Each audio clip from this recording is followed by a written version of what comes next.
Из солнечного будничного Буэнос-Айреса жизнь кипит, а мы отправляемся на почту.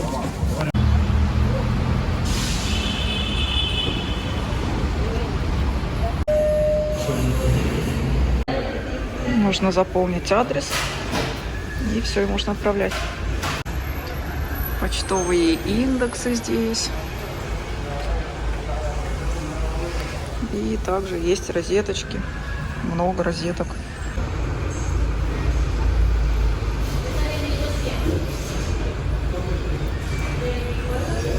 Почта оказалась очень приятной. Мы отправляли пакет документов в Тбилиси. И за 2 недели мог бы дойти пакет, но мы выбрали ускоренную. И получается, ускоренный вариант стоил 9000 песо. А если бы мы просто ждали 3 недели, то 3000 песо. Что я тоже считаю неплохо, но мы не стали рисковать документами. Вот. И вообще почтовый офис очень приятный. Мы попали туда без очереди. Все довольно добрые, приветливые, улыбаются. У всех есть ручки и хорошее настроение.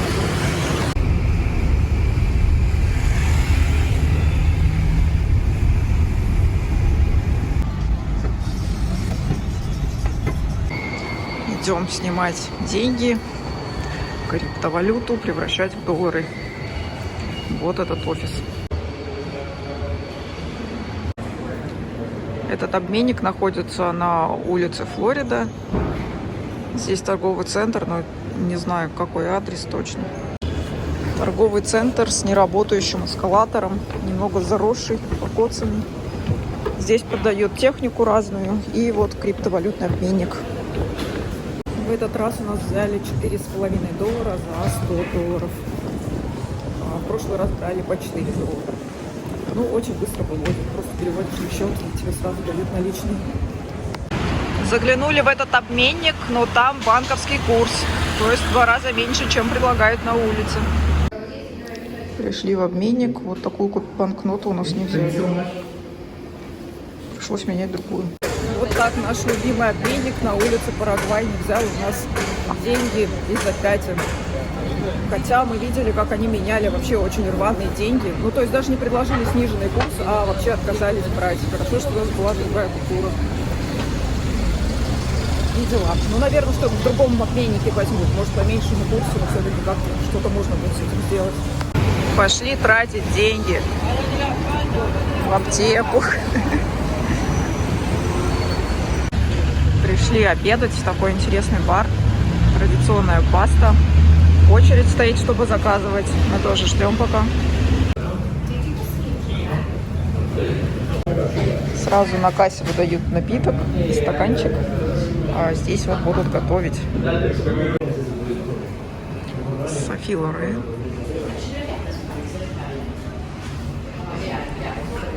Так называется женский туалет. Я пока заняла нам местечко. А здесь нам ждет, когда нам приготовят пасту. Вот и наша паста.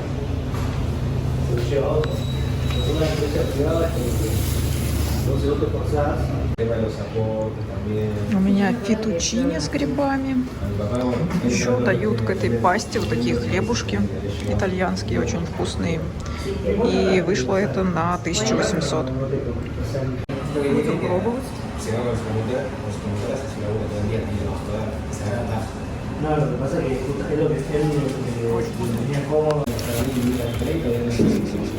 Хлебушек я не съела, поэтому решили забрать его с собой. Съем его вечерком. В этом местечке сами делают пасту, поэтому очень все вкусное получается, свежее. Вот мы сидим. Идем в сторону дома. Как классно проходить мимо таких зданий. Вообще очень красивый город. Всем привет! У нас новый день. Мы сейчас пытаемся добраться до Лабоки. Вышли из дома, уже минут 15 тут кружим, пытаемся поймать такси. И все такси пока были заняты. Шли к большой дороге центральной. И кажется, вот ее сейчас перекрывают. Впереди демонстрация, вот даже автобус сдает назад. Перекрыли улицу, машины, все поворачивают.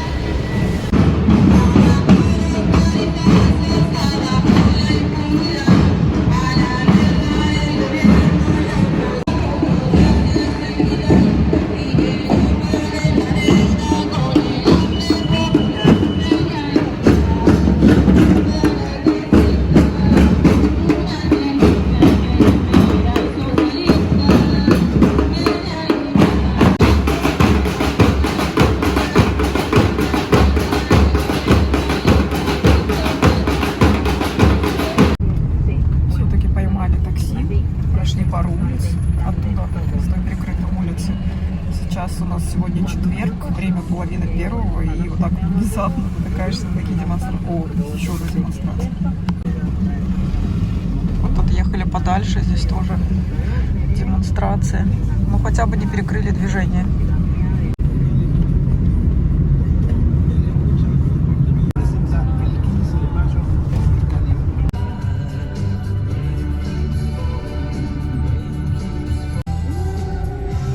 Тут тоже перекрыли.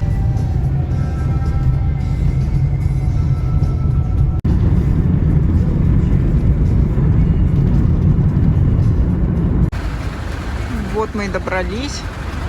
Здесь все спокойно, никаких демонстраций нет. Очень красиво.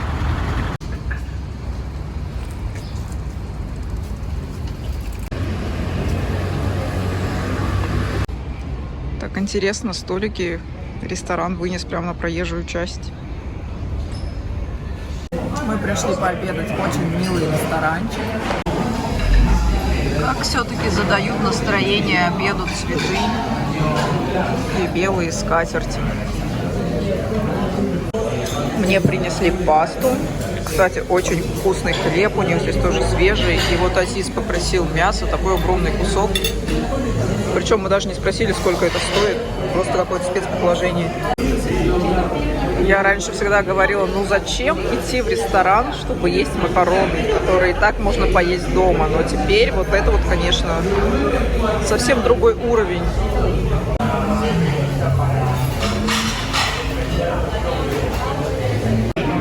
Принесли счет 3200 на двоих. Это около $17.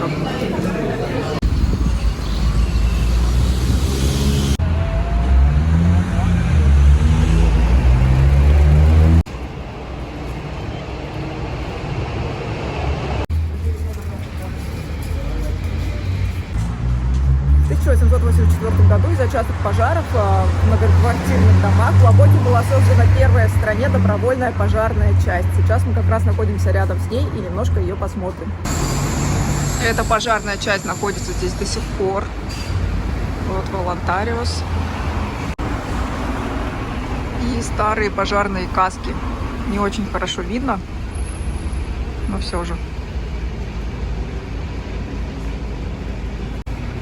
Здесь даже дата создания, вот 2 июня 1884 год.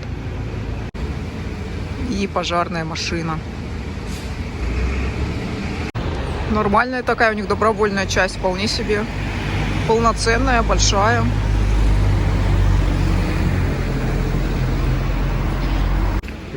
Тут загорожено, кажется, нельзя туда пройти. Но вот какие здесь старые раритеты вообще. Красота. А это, видимо, их награды.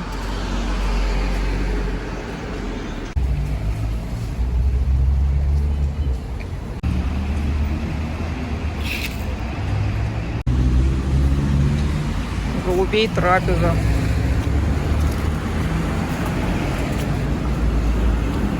Не очень-то они пугливые.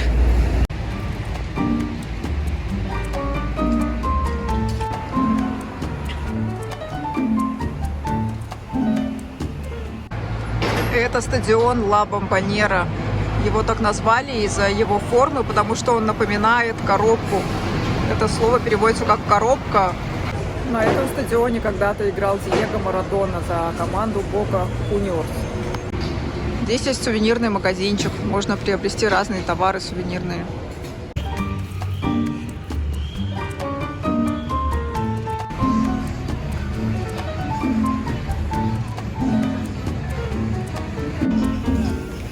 Мы дошли до красочной улицы Каминито.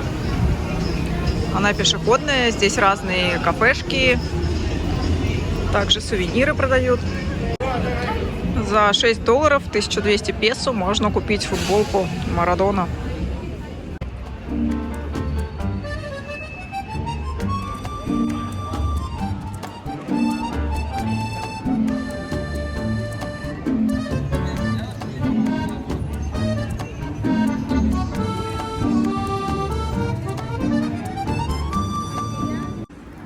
Бока – старейший район Аргентины. Его история начинается с 16 века.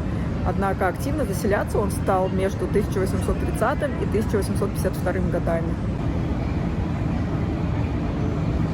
В местный порт заходило больше всего кораблей, поэтому здесь стали селиться итальянские иммигранты, в основном генуэзцы.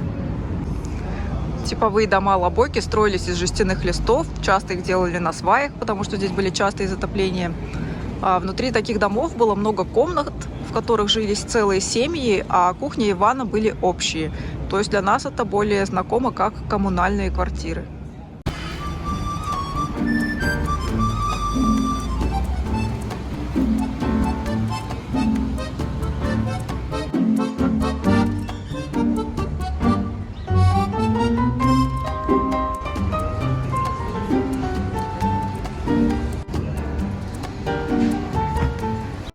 Иммигранты красили свои дома остатками краски, которую привозили моряки, и часто краски не хватало для того, чтобы покрасить весь дом одним цветом, поэтому использовали разные цвета. Именно такие разноцветные дома стали яркой изюминкой этого района, который здесь соблюдают до сих пор.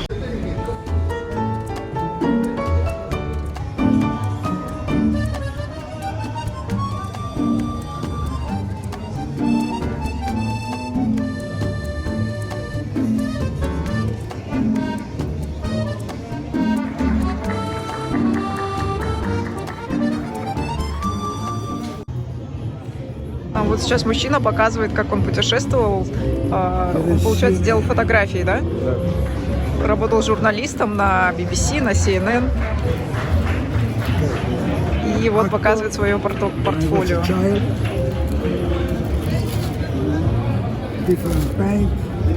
USA, Italy, body art, Sweden, collage with money. Здесь он продает свои работы, но у нас всего лишь рюкзаки, мы не можем это взять с собой. И также есть открытки.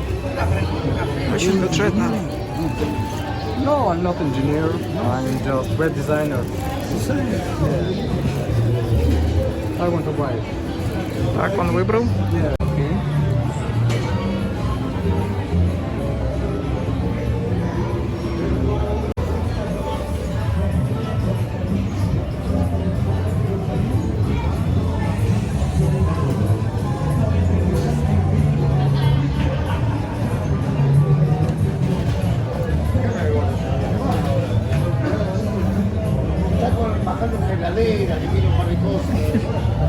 Вау.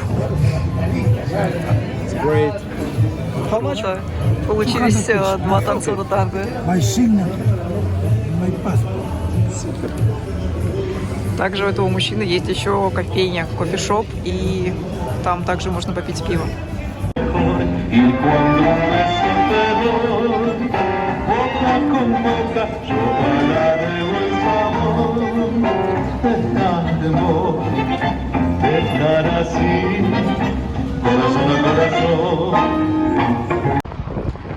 Вышли к порту. Раньше это был самый большой порт, здесь приходило сюда больше всего кораблей. Но сейчас он не действует. Даже эту брусчатку покрасили в разные цвета.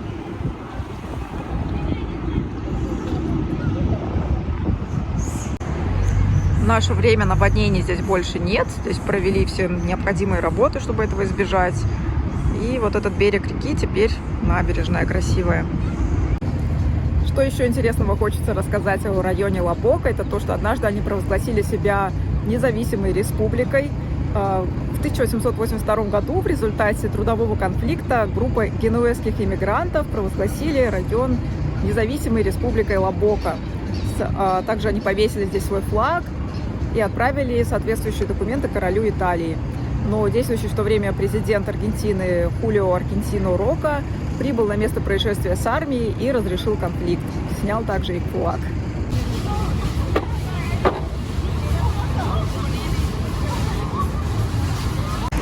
Еще с 19 века этот район приобрел дурную славу.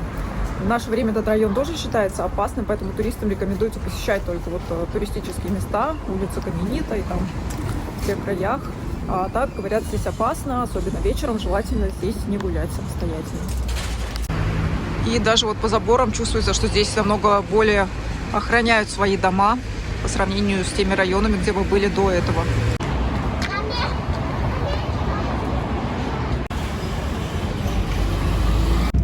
hay un montón. Estoy entiendo.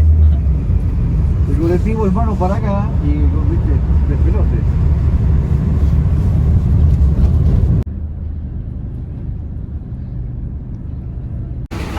Время 4:30.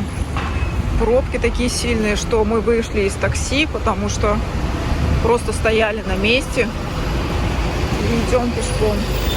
И вот, собственно, почему мы идем пешком. До сих пор идет парад, идут акции. И улицы перекрыты. Вот здание Конгресса национального, задняя сторона. Тут закрыто. А нам нужно перейти дальше. Ух ты. Это к ним относятся грузовики? Да, там флаги какие-то везут. Вроде можно постараться проскочить.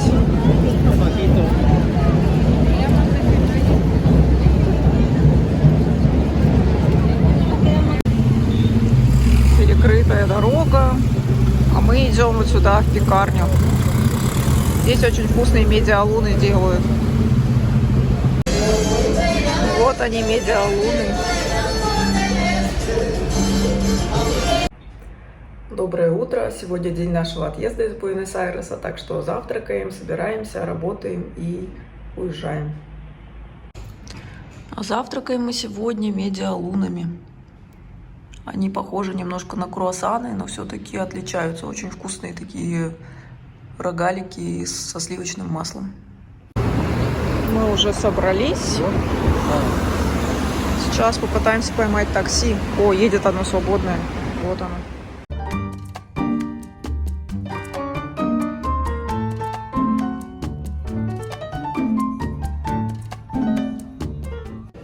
Летим лоукостером авиакомпании JetSmart. При регистрации нам вот выдали такие талончики на еду, но наш рейс в 21:45, а вот бесплатный ужин можно получить после 22 часов, что странно, но, видимо, на случай задержки перестраховались. Если вдруг будете лететь этой авиакомпанией, то имейте в виду, что у них не включена ручная кладь, то есть вот эти маленькие чемоданчики, за него нужно доплачивать отдельно. Нам пришлось доплатить около $50, а вот на борт можно проносить только рюкзаки, которые подходят под формат «личная вещь». По тарифам было выгоднее сдать эту ручной чемоданчик, ручную кладь в багаж. Это было немножко дешевле даже, чем брать на борт его. Но вообще очень хотелось бы остаться в Аргентине побольше, нам здесь очень понравилось, и в ближайшее время мы сюда вернемся на более длительный срок. Мы уже находимся в аэропорту, прошли регистрацию, вот ждем посадку на рейс. Это аэропорт, Буэнос-Айрес, международные рейсы. Улетаем немножко раньше, чем хотелось бы, потому что нам при регистрации на рейс сюда, в Аргентину, попросили предъявить обратные билеты, любые. И мы там в панике что-то купили, и вот поэтому улетаем раньше, чем хотелось бы. Теперь мы поняли, зачем нам дали талончики на ужин, потому что рейс отложен. Видимо, они знали это заранее, но почему-то нас не предупредили. Дело в том, что ресторан, в который нам дали эти талончики, находится на первом этаже, то есть мы уже не можем туда спуститься, так мы прошли регистрацию, таможенный контроль, и вот мы пришли в какое-то кафе. Посадили нас за столик, дали одно меню на двоих, хотя мы очень просили второе, но не дали. И не разрешили сидеть на диванчике, потому что нужно больше, чем 2 человека. Или я не знаю почему, но не разрешили. Принесли еду, картошку небольшую, на Зизу бургер с картошкой. Вот, а мы как раз переживали, куда девать деньги наличные, которые остались. Хорошо, что они остались.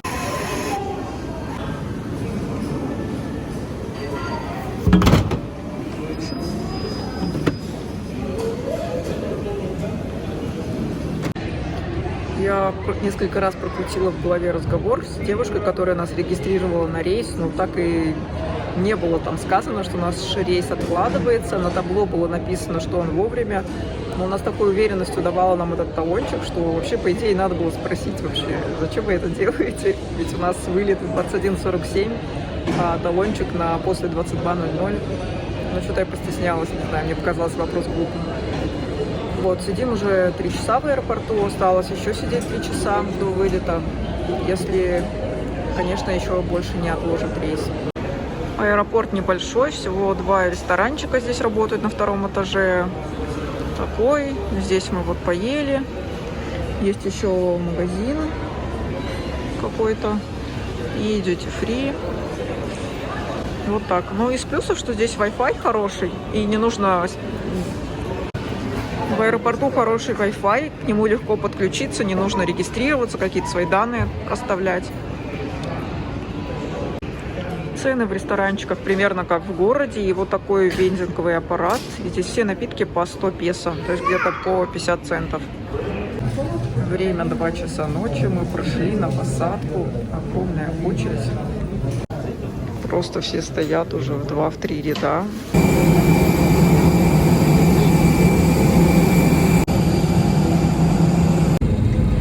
Прошел еще час. Мы в самолете. Готовимся к взлету. Надеюсь, все будет хорошо. Всем спасибо за просмотр. До новых встреч.